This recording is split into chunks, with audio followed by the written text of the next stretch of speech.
Hello નમસ્કાર વિદ્યાર્થી મિત્રો, દરેકનું હાર્દિક સ્વાગત છે। મિત્રો ધોરણ 9ની અંદર આપણે ચેપ્ટર નંબર આવ્યા છીએ 2। ચેપ્ટર 1નું સોલ્યુશન જો લખવાનું બાકી છે તો તમે આપણે ચેનલ પર જઈને લખી લેશો। ત્યારબાદ મિત્રો અહીં તમારા ગુજરાતીના સંપૂર્ણ ચેપ્ટરના સંપૂર્ણ સ્વાધ્યાય સોલ્યુશન આપણે ચેનલ પર મળી જશે અને તમામ વિષયનો પણ સ્વાધ્યાય સોલ્યુશન ઉપલબ્ધ છે। તો મિત્રો વાત કરવાના છીએ પાઠ નંબર 2 ચોરી અને પ્રાયશ્ચિત। તેનો સાહિત્ય પ્રકાર છે આત્મકથાખંડ અને લેખક છે ગાંધીજી। તો જે છે આ જે પાઠ છે એ સત્યના પ્રયોગોમાંથી લેવામાં આવેલો છે। તો મિત્રો આ જે સંપૂર્ણ સ્વાધ્યાય સોલ્યુશન છે તમે તમારા ગુજરાતીના જે છે નોટબુકની અંદર લખી લેશો અને શરૂઆતની અંદર મિત્રો તમારા સૌ પ્રથમ શબ્દ સમજૂતી એટલે છે આ લખવાનું રહેશે। તો સામાર્થ્ય શબ્દથી શરૂઆત કરીએ છીએ અને તે પહેલાં ચેનલમાં નવા મહેમાન બન્યા છો તો ચેનલને ફટાફટ મિત્રો સબસ્ક્રાઈબ કરી લો। બીડીના ઠૂંઠા પીધેલા તો કે બીડીના ઠૂંઠા તો કે પીધેલી બીડીનો વધેલો પાછળનો ભાગ। ધતુરાના ડોડવા તો કે ધતુરાના ઝીંડવા। કરજ તો દેવું।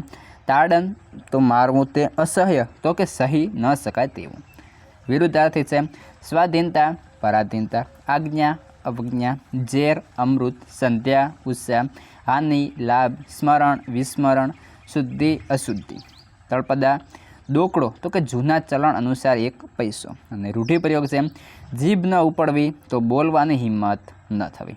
મિત્રો વિડીયો સારો લાગે છે તો લાઈક કોમેન્ટ અને શેર પણ કરતા રહેશો। મિત્રો જઈએ સ્વાધ્યાય તરફ, જેની અંદર પહેલો છે ક્વેશ્ચન 1। નીચેના વિકલ્પોમાંથી સાચો વિકલ્પ પસંદ કરીને આપણે લખવાનો રહેશે। મિત્રો તમામ વિષયોનું સોલ્યુશન આપણે ચેનલ પર મળી જશે। તો શરૂઆત કરીએ। પહેલા વિકલ્પ છે ચોરીની ભૂલ સ્વીકારવામાં ગાંધીજીની જીભ ઉપડતી નથી। ઓપ્શન એ પિતાજી મારશે તેવો ડર હતો। પોલીસ પકડવા આવશે તેવો ભય હતો। પિતાજી દુઃખી થશે કદાચ માથું ફૂટશે તેવા ભય। અને ગાંધીજી ભૂલ સ્વીકારવામાં માનતા ન હતા। તો ઓપ્શન સી આપણો સાચો બનશે કે ભાઈ પિતાજી દુઃખી થશે કદાચ માથું કૂટશે તેવા ભય તે જે છે એમની જીભ ઉપડતી નથી। બીજા નંબર જોવા જઈએ સોનાના કડામાંથી 1 તોલા સોનું કાપીને વેચવાની ઘટનાની ગાંધીજી ઉપર શી અસર થઈ। ઓપ્શન એ છે કરજ ભરાતા મન શાંત થયું। ઓપ્શન બી ઘરમાંથી સોનું ગયાનો અફસોસ થયો। ઓપ્શન સી ચોરી કરવાની વાત ગાંધીજી માટે અસહ્ય થઈ પડી। ઓપ્શન ડી ભાઈ પ્રત્યે લાગણી જન્મી। તો આપણો સાચો જવાબ બનશે option C is right answer. ચોરી કરવાની વાત ગાંધીજી માટે અસહ્ય થઈ પડી। મિત્રો આ જે સ્વાધ્યાય સોલ્યુશન છે એ તમારા મિત્રોને પણ શેર કરી લેશો। ત્રીજા નંબર વિકલ્પ છે કે ભાઈ ખોટું કર્યાના અપરાધ ભાવમાંથી બહાર આવવા શું કરવું જોઈએ। ઓપ્શન એ કોઈ વાત ન કરવી। ઓપ્શન બી જોખમ ખેડીને પણ દોષ કબૂલ કરવો જ જોઈએ। ઓપ્શન સી ખોટા રસ્તે જવું અથવા ઓપ્શન ડી ખોટું કાર્ય વારંવાર ન કરવું।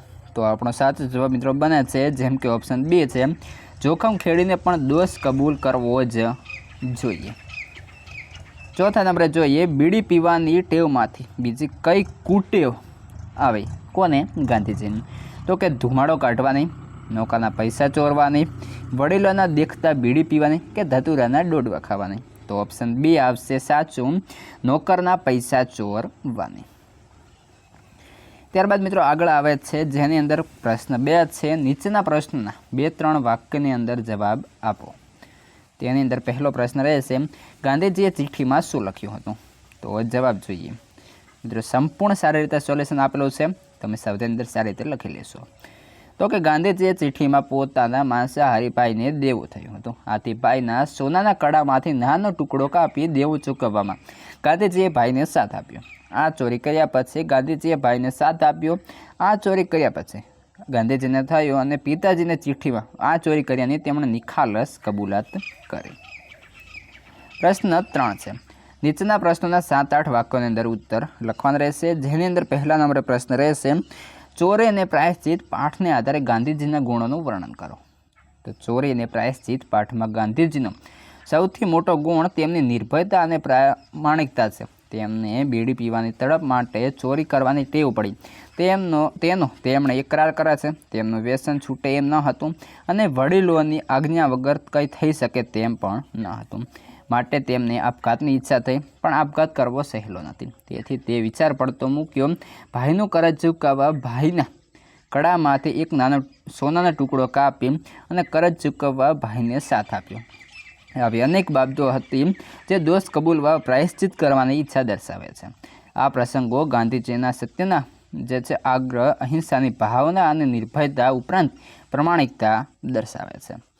આગળ જોઈએ પ્રશ્ન 2. ગાંધીજીના અંતરમાં થતા મનોમંથનનું વર્ણન કરો. જવાબ જોઈએ.